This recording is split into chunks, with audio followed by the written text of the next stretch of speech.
Quando si parla di Adventure Time si parla di stranezze e misteri, un po' come per Gravity Falls, ma peggio. Da piccolo non avrei mai potuto immaginare che questo cartone sarebbe invecchiato come uno dei più bei cartoni del nuovo millennio, ma soprattutto non avrei mai potuto immaginare quanta lore si potesse celare in una serie del genere. C'è un mistero in particolare che è stato snobbato dall'intera comunità e che ad oggi risulta quasi del tutto sconosciuto. Questo mistero è il mistero del Re dei Vermi e del suo collegamento temporale insensato tra l'episodio 12 della prima stagione e l'episodio 18 della quarta stagione.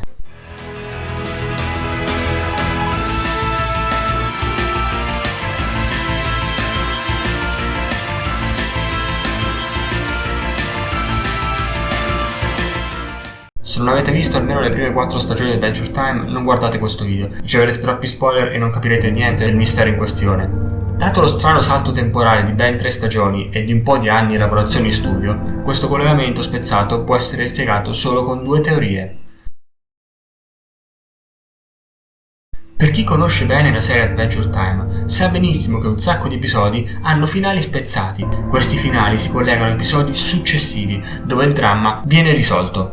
Ve lo ricordate l'episodio 4 della prima stagione? Quello nel quale Mela Verde morde la mela gemma di cristallo e finisce la dimensione in cristallo? Il dramma di questo episodio viene risolto nell'episodio 8 della seconda stagione, quando Finn e Jake tornano a salvarla nella dimensione di cristallo. Il tutto si svolge in ordine cronologico, seppur con un bel po' di episodi di distanza nei quali Finn e Jake se ne sbattono altamente di quello che è successo. Tra l'altro non sappiamo nemmeno come hanno fatto a salvarsi da quella creatura di cristallo nell'episodio 4 della prima stagione. Non viene mostrato niente in nessun episodio successivo che si possa collegare alla loro presunta fuga. Ebbene, eventi come questo accadono spesso nella serie, non si tratta di una novità. Eppure, il Re dei Vermi sembra aver devastato, distrutto, neutralizzato l'intera linea temporale. Questo strano personaggio appare nella scena finale dell'episodio 12 della prima stagione, Evict.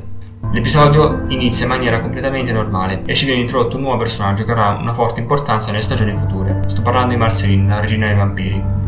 In realtà il contenuto dell'episodio è tutto qui, conosciamo un nuovo personaggio e basta. Ma allora perché prima dei titoli di coda vediamo il Re dei Vermi dentro la casa sull'albero che ipnotizza i nostri eroi?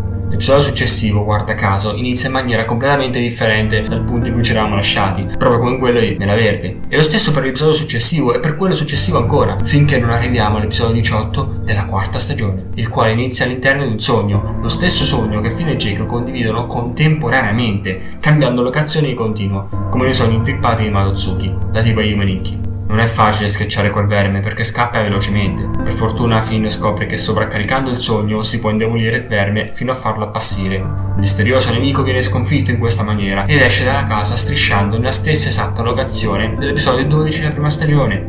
Il problema è che in tutto questo episodio i personaggi che appaiono sono scollegati a livello temporale. Finn non sapeva dell'esistenza del Lich quando vide il verme per la prima volta, così come non sapeva dell'esistenza della principessa Fiamma. E poi cosa ci faceva il golem di Gunther nel sogno? Questo essere appare nei episodi successivi. Sono collegati temporalmente i 2 episodi e tutti quelli all'interno di queste 4 stagioni? Questo mi fa pensare che effettivamente la teoria secondo la quale Adventure Time ha sempre avuto degli episodi scollegati sia vera, perché se ci pensate bene è molto strano che un episodio della quarta stagione sia finito nella prima o viceversa, o forse tutta la cronologia delle stagioni è sbagliata, o forse solo i creatori sanno il vero ordine degli episodi. Parlando proprio di Pendleton Ward, il creatore della serie, sembra che lui e il suo team abbiano dichiarato di aver preso ispirazione dalle YouTube Poop. Anche lo youtuber Nii Anders ne ha parlato nel suo video, che vi lascio in descrizione. Tuttavia io non sono molto d'accordo con questa teoria. Il motivo? Non vedo tutta questa somiglianza fra le scene caotiche di questo episodio e le YouTube Poop degli anni 2013-2014. Secondo me tutta l'idea parte da uno o più sogni che i creatori hanno avuto nel corso degli anni e che hanno deciso di inserire nella maniera più assurda e svincolata possibile in un singolo episodio. Sempre secondo questa teoria, essendo tutto un nonsense, possiamo dedurre che l'apparizione di quei personaggi passati e futuri della serie siano state messi lì soltanto per creare confusione. Non c'è nessun buco di sceneggiatura, è tutto voluto. Il video teoria finisce qui. Dite quello che pensate sui commenti e forse scopriremo la verità. Con il mio potere psico vi saluto e ci vediamo come sempre al prossimo video.